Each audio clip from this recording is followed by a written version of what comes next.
और जो हमें ये अलग से तरीके से देशभक्ति सिखाते हैं।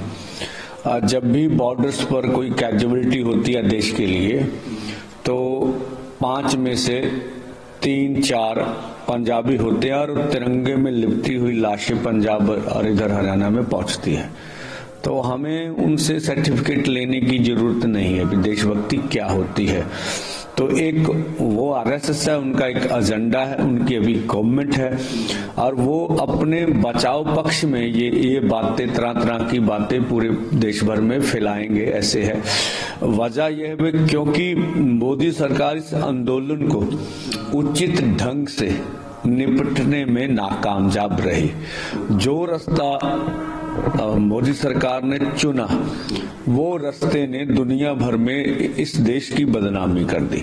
कि अपने देश के ऊपर जिस तरह से उन्होंने बल प्रयोग किया, जिस तरह से अर्धसैनिक फोर्स इस्तेमाल की, जिस तरह के प्रहार किए और जिस तरह से हरियाणा में 50,000 से ऊपर अर्धसैनिक फोर्सें भेजी गई, तो ये है। और अपने ही देश में अभी तो कोई उसकी आशंका नहीं थी हम दिल्ली पहुंच जाएंगे, तो दिल्ली को पूरी तरह बैरिकेटिंग से सील कर दिया गया।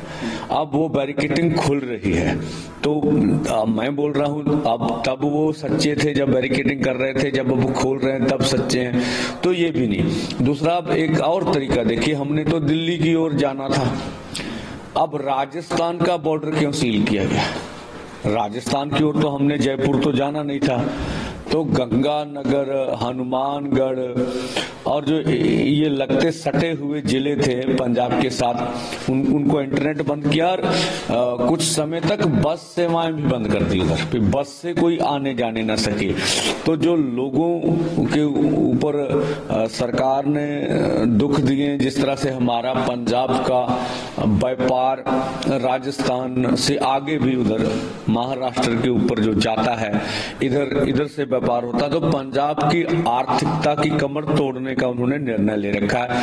इसी तरह से हरियाणा की, तो हमें अलग कर इस आंदोलन को रोका जा रहा। उनको मालूम था भी अगर किसान दिल्ली चले गए तो देश भर के किसान वहां आ जाएंगे, तो अब कोई बात नहीं, देश भर के किसान यहाँ भी आ जाएंगे। आंदोलन तो पूरे देश भर में फैल ही रहा है। तो ये कि इसका ये था भी इस वजह से जो दुनिया भर में देश की बदनामी मोदी सरकार के जो निर्णय से हुई है, वो किसानों से बैठकर मिलकर वार्ता के जरिए जो मसले हल कर दिए जाने चाहिए थे वो कर नहीं सकी, अथवा अगर नहीं भी कर सकी तो उन्होंने ये रास्ता नहीं अपनाया। मुझे नहीं लगता कि क्यों नहीं अपनाया, कि किसानों के लिए रास्ता खोल दे और इनको दिल्ली में बैठने का मौका दे, भी आप यहाँ आइए और शांतमय तरीके से अपना आंदोलन कर लीजिए, जो हमें संवैधानिक हक है। और हम लगातार बोल रहे हैं, यूरोप पूरे में आंदोलन अभी भी चल रहा है। वहां की सरकारों ने, जब ये भारत सरकार बोलती है कि ट्रैक्टर आपका टैंक है, इस तरह की बातें भी आ रही हैं, आप ट्रैक्टर हाईवे पे नहीं ला सकते, आप ट्रैक्टर ले जा नहीं सकते, इस तरह की वार्ता। तो मैं बोल रहा हूं, पेरिस को भी तो यूरोप के किसानों ने ट्रैक्टरों से ही घेर रखा था, तो उनसे सीख लीजिए। इस तरह से जर्मन में भी ये हुआ, अब तो और अन्य देशों में भी ऐसा हो रहा। तो ट्रैक्टर से वो कार्य करता है और जब वो विरोध में आता, कोई चीज ले जानी होती, लेके आनी, तो वो उसी को साथ में लेके आता है। तब अब अगर यूरोप की सरकार ने उन्हें नहीं रोका तो आप देख लीजिए वहां ऐसा कौन सा भूचाल आ गया जो यहाँ आ जाता। तो ये गतिरोध जो ये सरकार ने खुद बनाया हुआ है। बातचीत में गतिरोध सरकार की ओर से है। और इधर जो शुभकरण सिंह की जो शहादत हुई है, उसमें जो अभी उसकी एफआईआर दर्ज करने की बात है, तो पंजाब सरकार ही गतिरोध खड़ा कर बैठी हुई है। तो ये गतिरोध जो है वो सरकार की ओर से है किसानों की ओर से कोई गतिरोध है नहीं। या भाई आप दिल्ली जाने दीजिए, हमें पीसफुली प्रोटेस्ट करने दीजिए, या फिर हमसे बात करिए और हम हमारे सारे मुद्दों का समाधान कर दीजिए। और अभी तक आपने कोई स्टेटमेंट नहीं दी है, पुलिस स्टेटमेंट दे रही है। तो सरकार बोले ना, केंद्र के मंत्री बोले, स्वयं प्रधानमंत्री सारे घटनाक्रम पर अपनी बात रखें। क्या वो सोचते हैं जिन्होंने खनौरी बॉर्डर पर जो मजिस्ट्रेट रहे होंगे तो उन्होंने निर्देश तो दिए होंगे ना गोली चलाने के लिए अर्धसैनिक फोर्स को या पुलिस को। तो हरियाणा सरकार या केंद्र सरकार जिन्होंने गोली चलाने के हुक्म दिए उनके बारे में क्या निर्णय ले रही है? तो अर्धसैनिक फोर्सों को या पुलिस को तभी गोली चलाने की इजाजत होती है आम पब्लिक कर उतर जब लगे भी दंगों जैसी स्थिति है। तो यहाँ इस तरह की तो कोई परिस्थिति थी भी नहीं। और जो अभी क्लियर कट आ रहा था कि बिल्कुल पीसफुली लोग खड़े थे वहां पर, जो बात आई। और कुछ लोग आ रहे हैं दूसरी ओर की ओर से, तो वो धार्मिक नारे लगा रहे हैं और कुछ आंदोलनकारियों के बारे में कुछ अपशब्द बोले जा रहे हैं और अपने जांघों को पीटा जा रहा, अभी देख लेंगे, ठीक है। और इसी तरफ से जो बिल्कुल पीसफुल बैठे थे, कुछ काले कपड़े वाले 2-4 लोग निकलते जो सरकार के भेजे हुए हैं, और वो आगे बढ़ते हैं 5-4 आदमी थोड़ा सा, और उसी बीच फिर पानी की बौछार होती है, वो भी खाली जगह पर, जो अभी बयान आ रहा। उसके बाद फिर हंजू गैस और सारे कार्यक्रम होता है। तो ये जो सरकार की ओर से सीओ नियोजित तरीके से सारा कार्य किया गया। इधर भी कुछ लोग भेजे गए अपने जो निकले और किसान पीसफुली थे। तो जो जिस तरह से सरकार की मंशा ये थी खनौरी के ऊपर भी अधिक से अधिक लोगों को SLR या 12 बोर की गोली चलाकर मार दिया जाए और देश में नैरेटिव खड़ा किया जाए कि ये जो किसान मजदूर नहीं है ये हिंसा चाहते हैं। वो सारी स्टेट ने हिंसा की, पर वो हिंसा का सारा इल्जाम हमारे ऊपर लगाने की बात उनकी मन में था। वो चलो वो पूरा नहीं हो सका, वो उसकी कोशिश पूरी नहीं हो सकी।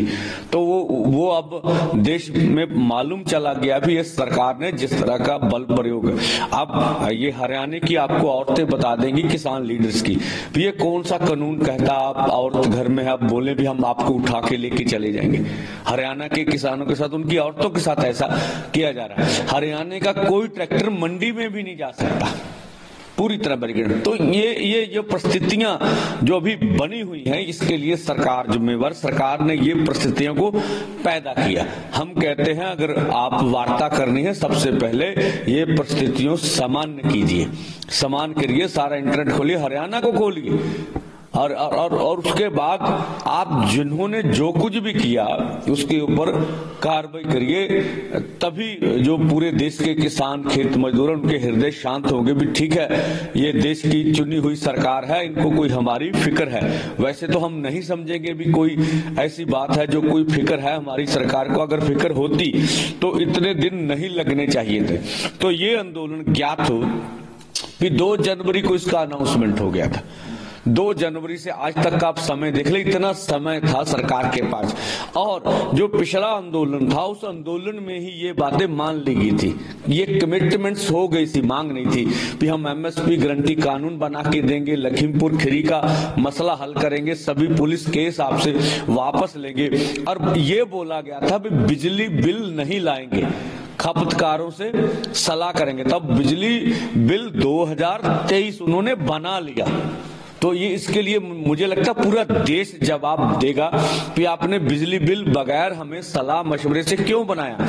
तो ये सीधा निजीकरण है, प्राइवेट कारपोरेट को देने का सवाल है। पहले उन्होंने जो हमारे सरकारी बिजली बोर्ड थे उसका निगमीकरण किया, 2000 बिजली एक्ट 3 2000 बिजली एक्ट 2003, उससे हमारा देश के बिजली बोर्ड का निगमीकरण हुआ। और अब 2023 बिजली एक्ट से निजीकरण हो जाएगा। पहले बिजली पैदा करने का अधिकार कारपोरेट को मिला, अब बिजली बेचने का अधिकार भी जो मर्जी कारपोरेट उसको रेट तय करेंगे और अपनी मनमानी से बेचेंगे।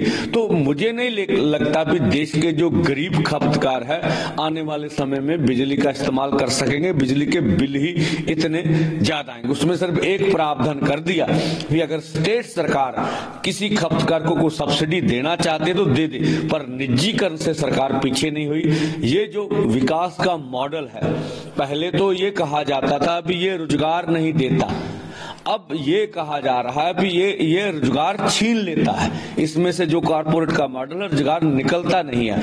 तो इसीलिए हमने कहा भी आप WTO से बाहर आ जाइए। जब तक WTO की नीति के आधारित आप खेती नीति बनाते रहेंगे तो ये कारपोरेट रेट के पक्ष में जाएगी नीति, हमारे पक्ष में नहीं आएगी। तो अब पूरी मांग पत्र जो हमारा है MSP गारंटी कानून बनाने का, किसान खेत मजदूर को कर्ज मुक्त करने का, C2+50 के आधार पर हमें फसलों के दाम देने का, और ये माननीय प्रधानमंत्री 2014 में जब आए थे तो तभी ये बात मान ली गई थी कि हम डॉक्टर स्वामीनाथन कमीशन की रिपोर्ट लागू करेंगे।